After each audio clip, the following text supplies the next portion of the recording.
Hi, my name is Bridget, and this is called A Song for the Less Able. Some young adults with different ideas and enough imagination to touch the ceiling will be told, shut it, sit down, and listen.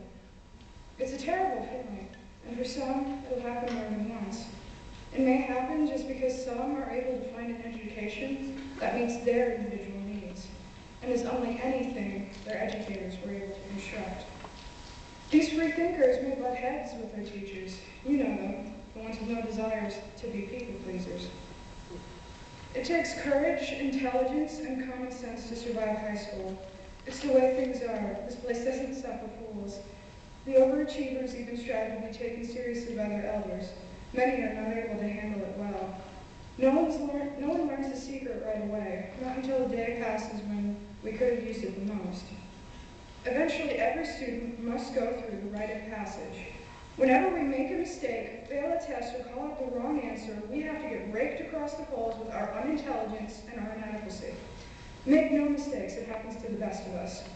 Imagine what that does to our self-esteem and our self-worth.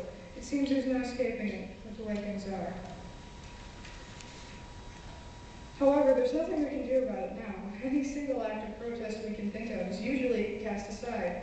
Nobody's got time to listen. Every one of us has our strengths and weaknesses, and some of those just happen to be proficiency test subjects.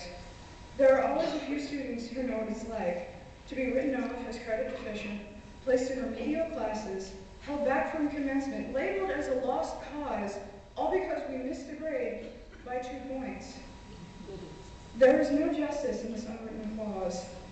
There are those who have experienced the sadness, the horror, the shame, and the anger when they were told they were held back and told they didn't work hard enough, try hard enough, study long enough, review long enough, think hard enough, and were not good enough.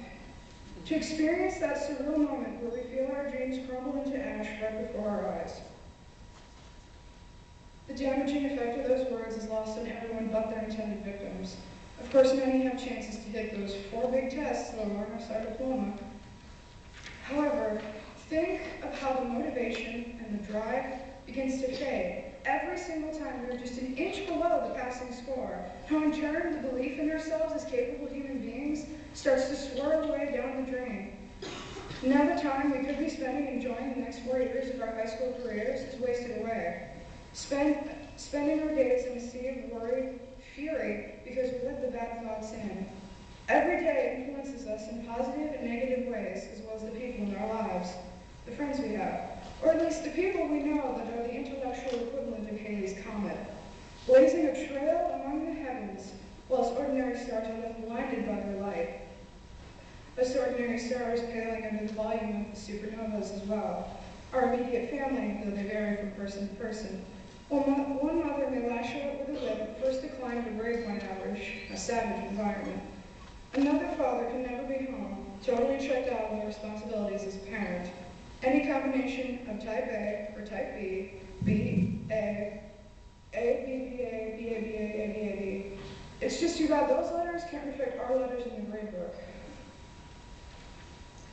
We see our friends almost as much as our family. It can be true that where there are brighter stars, there are the red dwarfs that do not or cannot shine. You have to study? Oh, come on, we're all going to go grab a drink before the party. It'll be fun. Who cares about calculus? Well, maybe you do. And maybe you are too petrified of the consequences of speaking up. It's all right, it can happen. Some of us don't want to Some of us don't want to complete our education without giving it all we have. I pray that most don't want to leave this earth without seeing change in the way our world works. When those people with personalities too big to stow away can finally have the room to grow, no one should be afraid to learn, afraid to know, all because they were restrained from speaking out. Held back not by what defined them, made them who they are, but by what other people made them out to be. The judgments of others reported on paper. One that determines the future with a single test score on just one subject. Do you really think that paper can judge your intellect and your capability?